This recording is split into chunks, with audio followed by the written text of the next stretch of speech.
नमस्कार, आदाब, good evening, सत श्री अकाल। एक बार फिर आप सभी लोगों का बहुत स्वागत है क्राइम मिस्ट्रीज़ की कहानी के इस एपिसोड में। उम्मीद है आप और आपकी पूरी फैमिली अच्छी होगी, आप लोग अपना ख्याल रख रहे होंगे। रशिया ने यूक्रेन पर हमला कर दिया है। लगभग एक हफ्ता बीत चुका है। वहाँ के राष्ट्रपति जेलेंस्की यूक्रेन की राजधानी कीव में लगातार डटे हुए हैं। सिविलियंस के हाथों में यानी वहाँ की जनता के हाथों में उन्होंने हथियार थमा दिए हैं। लगातार वो अपने देश की सेना का भी उत्साह बढ़ा रहे हैं और उन्होंने कहा है कि वो पीछे नहीं हटेंगे। बात कर लेते हैं कुछ रशिया ने जो यूक्रेन पर हमला किया है उसके बारे में थोड़ी सी आपको डिटेल्स दे देता हूँ।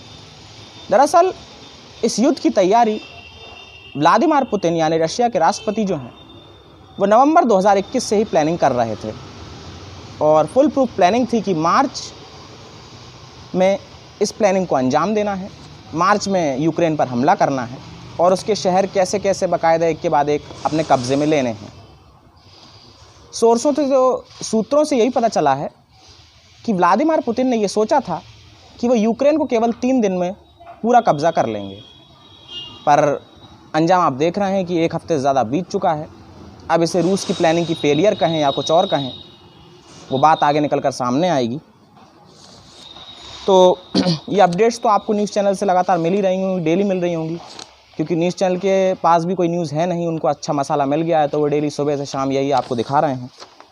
तो मैंने सोचा कि मैं इससे हट कर कुछ आपको उसी यूक्रेन के चेर्नोबिल न्यूक्लियर पावर प्लांट की स्टोरी सुनाता हूँ, जो कि पहले हालांकि यूएसएसआर का हिस्सा ही था। यूएसएसआर जो पहले सोवियत संघ हुआ करता था, रशिया उसमें एक देश ही था। इस यूएसएसआर से लगभग 15 देश अलग हुए बाद में चलकर, जिसमें तजाकिस्तान, किर्गिस्तान, उज़्बेकिस्तान, तमाम देश ऐसे, जिनमें एक यूक्रेन भी था। तो आज उसी यूक्रेन के एक शहर चेर्नोबिल न्यूक्लियर पावर प्लांट की मैं आपको कहानी सुनाने जा रहा हूँ। बात 80 के दशक की है, जब रूस ना होकर यूएसएसआर हुआ करता था, या जिसे आप सोवियत संघ कह लें, जो कि अब रूस है। उस वक्त रूस में तानाशाही थी, कोल्ड वॉर भी चल रहा था इस तरफ अमेरिका और रशिया के बीच में, क्योंकि अमेरिका हर जगह बाजी मार रहा था। अमेरिका की इकोनॉमिक कंडीशन दिन प्रतिदिन सुधरती जा रही थी। इसी दिन पेट्रो डॉलर भी लॉन्च हो गया था इसी बीच अमेरिका में। तो रशिया के कंपैरिजन में अगर हम इकोनॉमिक कंडीशन की अमेरिका की बात करें तो काफ़ी अच्छी थी।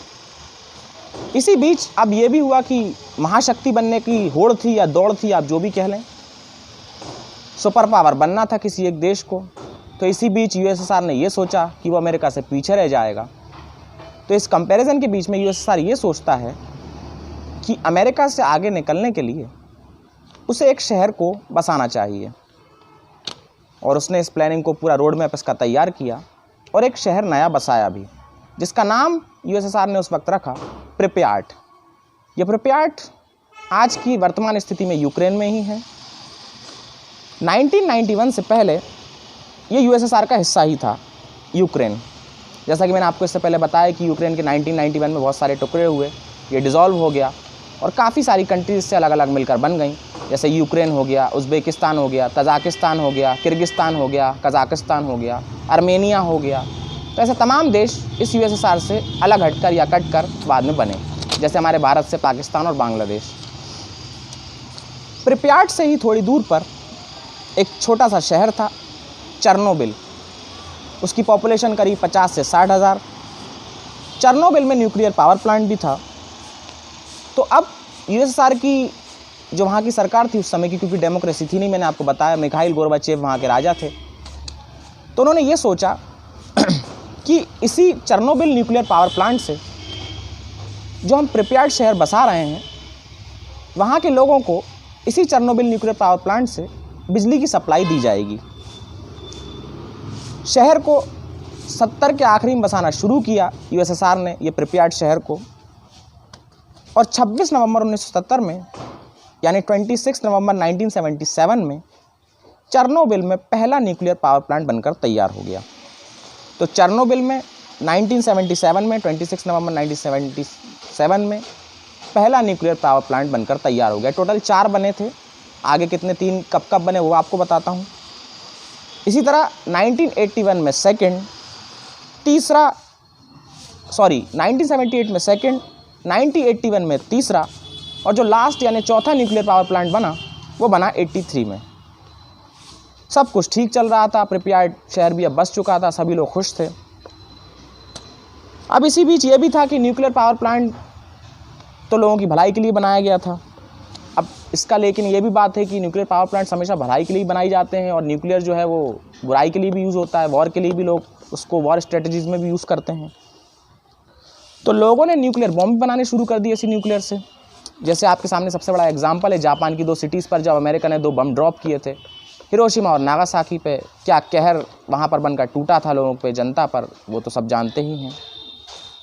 तो बहुत सारी इसकी अच्छाई मैं आपको बता रहा था कि मेडिकल की फील्ड में इसका बहुत अच्छा यूज़ होता है न्यूक्लियर का, बिजली के लिए बेहतरीन है, पर ख़तरनाक भी है। आप यूँ समझ लीजिए कि अगर आपको इसका सही यूज़ नहीं मालूम है तो आप मौत के कुएं पे बैठे हैं। तो मौत का कारखाना कह लें इसको आप, अगर आपको इसका ठीक यूज़ नहीं पता है, अगर आप भलाई के लिए इसका उपयोग नहीं कर रहे हैं तो। अब दिन आता है 26 अप्रैल 1986 का। ये वही मनहूस दिन था जब एक लापरवाही घटी। चेर्नोबिल न्यूक्लियर पावर प्लांट में, जो मैंने आपको बताया, जो 4 बनकर तैयार हुए थे, उस चेर्नोबिल न्यूक्लियर पावर प्लांट में एक सेफ्टी ड्रिल होनी थी कि अगर कोई इमरजेंसी की हालत बन जाए तो उन सब से कैसे निपटा जाए। तो इसी चेर्नोबिल में 4 रिएक्टर थे, और ये जो टेस्ट होना था, ये सेफ्टी ड्रिल जो होनी थी, वो चेर्नोबिल न्यूक्लियर पावर प्लांट के रिएक्टर 4 में होनी थी। 1983 में जो बना था, मैंने आपको बताया 4 न्यूक्लियर पावर प्लांट बने थे, तो ये जो सबसे लास्ट में बना था 1983 में, इसमें ये सेफ्टी ड्रिल होनी थी।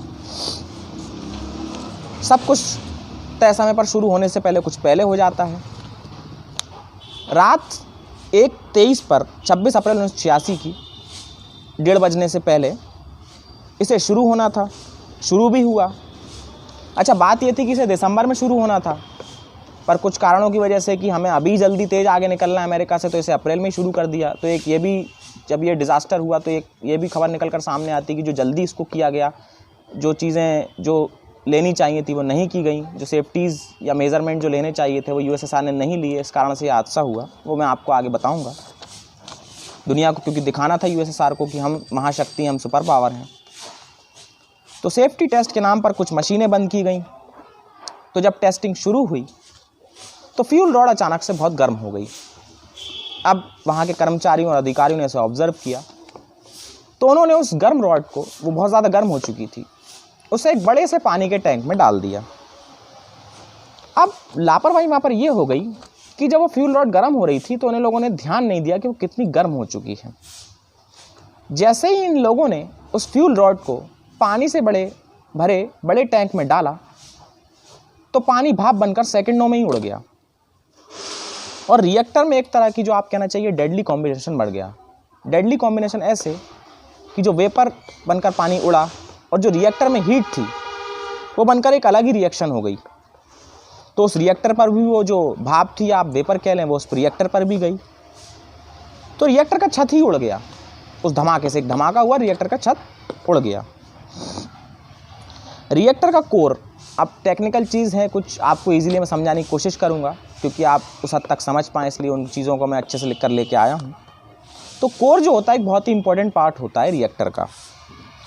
तो कोर में भी कुछ डैमेज आया, कुछ ख़राबी आई, टेक्निकल फॉल्ट आया। जब उन्होंने इसको चेक किया तो उन्हें कुछ समझ में नहीं आया, और उस कोर में भी एक बहुत बड़ा ब्लास्ट हुआ और वो कोर भी फट गया। रिएक्टर फटा कोर के साथ, और देर रात में इतनी ज़्यादा रोशनी हुई कि दूर दूर तक वो रोशनी दिखाई दी। हालांकि रात बहुत हो चुकी थी, लोग सब सो चुके थे, लेकिन फिर भी इतनी तेज़ रोशनी थी कि लोगों को लगा शायद कहीं आग लग गई है। ब्लास्ट होने के बाद आप लोग यकीन नहीं मानेंगे, उस रिएक्टर से करीब 8 ton radioactive material released हुआ और हवा में फैल गया, पूरे फिज़ाओं में वो घुल गया। आप इस बात का अंदाज़ा इस बात से लगा लीजिए कि उसकी इंटेंसिटी कितनी थी। जो रेडियो एक्टिव मटेरियल निकला, वो रेडियो एक्टिव मटेरियल जो निकला उस रिएक्टर से, जो जापान के हिरोशिमा पे जो बम गिराया गया था अमेरिका के द्वारा, उससे 400 टाइम्स, 400 गुना ज़्यादा था। तो आप इसी बात से अंदाज़ा लगा सकते हैं कि उसने कितनी ज़्यादा तबाही मचाई थी। तो अब ये क्या करेगा। खैर, इतनी ज़्यादा आग थी, अलार्म बजता है, फायर ब्रिगेड की टीम मौके पर पहुंचती है। अब चूंकि तो उन्हें पता ही नहीं था कि यहाँ पर हुआ क्या है, कैसी क्या लापरवाही हुई है, वो अपनी आग बुझाना शुरू करते हैं। क्योंकि रेडिएशन के बारे में भी मैं आपको एक इम्पॉर्टेंट बात बता दूं कि रेडिएशन ना तो आपको दिखाई देता है, ना ही सुनाई देता है, वो आपके शरीर में धीरे धीरे कर समाना शुरू हो जाता है। और उसकी एक ख़राब बात यह भी है कि वो डीएनए तक को हमारे बेकार कर देता है, हमारे सेल्स को डिस्ट्रॉयड कर देता है। तो ये काफ़ी ख़तरनाक चीज़ होती है। जैसे मैंने आपको कहा कि अगर आप इन चीज़ों का यूज़ कर रहे हैं ठीक तरह से तो ठीक है, लेकिन जो भी सेफ्टी मेजर्स अगर आप इन चीज़ों को करने में इम्प्लीमेंट में नहीं कर रहे हैं तो आप मौत के कुएं पर बैठे हैं। बताते हैं कि 30 लोग जो फायर ब्रिगेड की टीम पर वहाँ पहुँचे थे वो वहीं पर मर गए आग बुझाते बुझाते। रेडिएशन उनकी आँखों में, सांसों में घुलने लगा, आंखें उनकी फूलने लगीं। जैसे कि मैंने आपको गेस्ट एचडी की भी इसी चैनल पर कहानी सुनाई है, मेरे पापा जी ने सुनाई थी, आपने सुनी होगी, नहीं सुनी तो ज़रूर आप सुन लें। उस भयावता का आप अंदाज़ा लगा सकते हैं कि भोपाल में क्या हुआ था। चमड़ी तक ये रेडिएशन उतार देता है, इतना ख़तरनाक होता है। सुबह 4 बजे तक तो किसी को पता ही नहीं चला कि आखिर हुआ क्या है, लेकिन 1 घंटे के अंदर वहाँ के अधिकारी और कर्मचारियों ने इस बात को डिटेक्ट कर लिया कि रेडिएशन फैल चुका है। और 5 बजे तक किसी को बताया नहीं, क्योंकि ये भी था कि यूएसएसआर की बदनामी होगी इन सब में, अमेरिका से आगे निकलने की दूर अपने मुल्क में ही थू-थू हो जाएगी। उसके बाद वहाँ की टीम ने, जो अधिकारी थे, उन्होंने उस रिएक्टर के आसपास के 30 किलोमीटर तक का एरिया खाली करवा लिया। लेकिन वो रेडिएशन धीरे धीरे फैलता हुआ अगले कुछ दिनों में यूक्रेन के या आप कह लें यूएसएसआर के पड़ोसी देशों में घुलना शुरू हो गया, वहाँ की फ़िज़ाओं में, जिसमें Poland, Belarus, UK, United kingdom जिसको हम ब्रिटेन कहते हैं, वहाँ की हवाओं में ये फैलना शुरू हो गया। मॉस्को में वहाँ के कर्मचारियों ने भी गलत जानकारी दी। अब चूंकि मैंने जैसे आपको कहा कि डेमोक्रेसी थी नहीं, गोर्बाचेव की सरकार थी, तो इस बात को छुपाया गया क्योंकि अपने मुल्क में थू-थू होने का डर था। लेकिन पोलैंड देश ने इस बात को महसूस किया और वहाँ की सरकार ने इस बात को टेस्ट कराने के लिए, चेक कराने के लिए आखिर माजरा क्या है, इस बात को पता करने के लिए वहाँ के रिसर्चर्स को जिम्मेदारी दी। तब वहाँ पर रिसर्च में सामने आ गया कि असल में एक रेडिएशन है और ये रेडिएशन कहीं और से नहीं बल्कि चेर्नोबिल के न्यूक्लियर पावर प्लांट से ही आया है। उसके बाद यूएसएसआर को इस बारे में इत्तला किया गया, ये इन्फॉर्मेशन दी गई। यूएसएसआर ने फिर एक्सेप्ट भी किया क्योंकि उनके पास कोई ऑप्शन था नहीं। अच्छा, अब ये भी था कि प्रिप्यार्ड के लोगों को भी यूएसएसआर ने नहीं बताया। उसके भी 2 बड़े रीज़न थे। एक तो ये कि प्रिप्यार्ड की जो वहाँ के रहवासी हैं वो परेशान होंगे, पैनिक होंगे, और दूसरा ये कि जब वो पैनिक होंगे तो प्रिप्यार्ड शहर को खाली करके किसी दूसरी जगह पे जाएंगे, यानी यूएसएसआर की अलग अलग सिटीज़ में जाकर वो रहेंगे, जिससे जो उनकी बॉडी में रेडिएशन है वो दूसरे में भी फैलाएंगे। यानी आप ऐसा समझ लें इसको, एक एग्जाम्पल सबसे बेस्ट जो अभी हमने पिछले 2 से 3 सालों में कहर बनकर जो हमने सबने भुगता, कोरोना। जैसे कि एक संक्रमित होता था तो फिर हम उससे कांटेक्ट नहीं करते थे, उसकी कांटेक्ट ट्रेसिंग होती थी और वो बाकायदा, जिसको भी आप कहना चाहिए, आइसोलेशन में रहता था। तो ठीक उसी प्रकार से रेडिएशन भी काम करता है। तो ये सर को ये भी था कि एक छोटे शहर के चक्कर में कहीं बड़ी आबादी इसकी चपेट में ना आ जाए। तो यूएसएसआर की गवर्नमेंट ने उस टाइम की प्रिप्यार्ड शहर से निकलने वाले और आने वाले सारे रास्तों को ही बंद कर दिया। यानी ना कि प्रिप्यार्ड शहर से कोई बाहर जा सकता है और ना ही उस प्रिप्यार्ड शहर के अंदर कोई दाखिल हो सकता, क्योंकि यूएसएसआर नहीं चाहता था ये चीज़ फैले।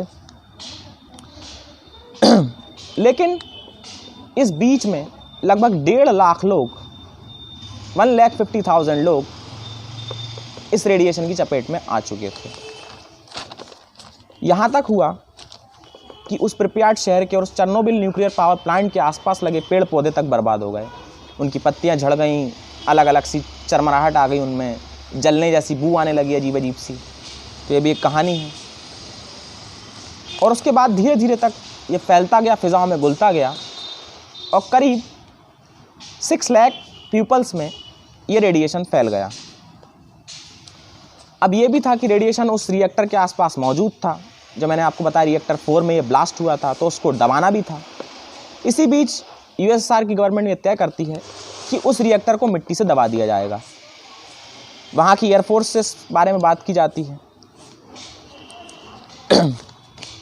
तो यूएसएसआर की एयरफोर्स वहाँ पर मिट्टी इकट्ठा करती है और लगभग 5,000 टन मिट्टी उस प्रिप्यार्ड शहर के पास जो चेर्नोबिल न्यूक्लियर पावर प्लांट था, यूएसएसआर की एयरफोर्स उस रेडियो एक्टिव मटेरियल के आसपास ये जो रिएक्टर था 5000 टन मिट्टी से उस रिएक्टर को डंप कर देती है, यानी दबा देती है। आज लगभग 35 साल हो चुके हैं उस इंसिडेंट को। 1991 में 1991 में यूएसएसआर अलग हुआ। आज भी वहाँ की फ़िज़ाओं में और हवाओं में ये जहर घुला हुआ है, ये रेडिएशन आज भी मौजूद है। और एक कमाल की बात यह है कि आज भी आप यदि गूगल करते हैं और अगर आप डालते हैं कि प्रिपेयर्ड शहर की पॉपुलेशन कितनी है, तो वह गूगल पे आपको 0 बताएगा। और ये फैक्ट है, अगर आपको विश्वास ना हो तो आप चेक कर सकते हैं। प्रिपेयर्ड को गोस्ट सिटी भी कहा जाता है, इसलिए क्योंकि वहाँ पर फिर कोई लोग रहा नहीं, कोई गया नहीं बसने, क्योंकि वहाँ की फ़िज़ाओं में ही इतना ख़तरनाक माहौल था। इसके बारे में एक और बहुत ही अजीब बात यह है, या इंटरेस्टिंग बात आप कह लें, या जो भी आपको लगे वो ठीक वो आप कह सकते हैं।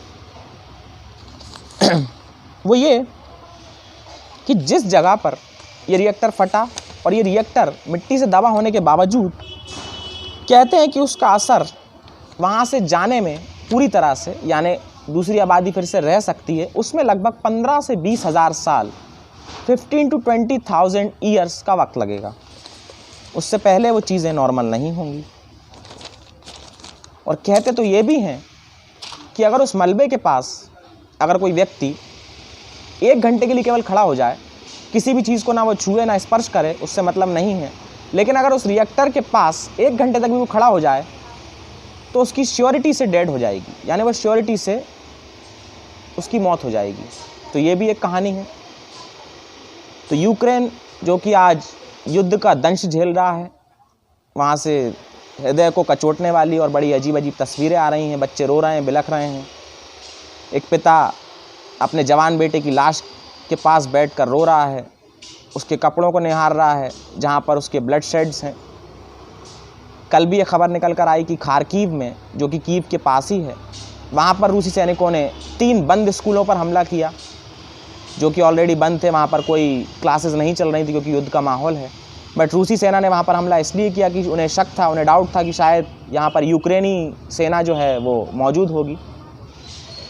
मैं बस आखिर में इतना ही कहना चाहूँगा कि युद्ध से ना किसी का भला हुआ था, ना युद्ध से भला होगा। जो भी कोई बात है, हमें शांति के साथ, शांति वार्ता के साथ चीज़ों को सुलझाना चाहिए, क्योंकि युद्ध में केवल एक ही देश का या किसी एक ही व्यक्ति का नुकसान नहीं होता, उसकी भरपाई या उसका हर्जाना पीढ़ियाँ वसूलती हैं। तो ये थी आज की कहानी। उम्मीद है आप लोगों को मेरा प्रयास, मेरी कोशिश अच्छी लग रही होगी। यूक्रेन और रशिया युद्ध चल रहा है, 1 हफ्ते ज़्यादा बीत चुका है। उम्मीद ये कि जल्द से जल्द ये ख़त्म हो और कोई निर्णायक चीज़ हमें देखने में मिले। उम्मीद करता हूँ आप लोगों को ये एपिसोड अच्छा लगा होगा। अगर चैनल की वीडियोज़ आप लोगों को पसंद आ रही हैं तो आप इसे लाइक कर दें, दोस्तों के साथ मेरी वीडियोज़ को शेयर कर दें, चैनल को सब्सक्राइब कर दें और नोटिफिकेशन बेल को प्रेस ज़रूर करें। एक चीज़ और जोड़ना चाहता हूँ कि स्टोरीज़ तो मैं अपनी सुना ही रहा हूँ, मैं पहले भी कह चुका हूँ, एक बार फिर रिपीट कर देता हूँ कि अगर आपके सजेशन में कोई स्टोरी ऐसी है जो आप मुझसे सुनना चाहते हैं तो आप कमेंट सेक्शन में उसको लिख सकते हैं। तो मैं उसकी इन्फॉर्मेशन कलेक्ट कर आप तक उसकी स्टोरी ज़रूर पहुँचाऊँगा। तब तक के लिए आप लोग अपना ख्याल रखें। मिलेंगे अगले हफ्ते किसी और नई कहानी के साथ। Thank you so much.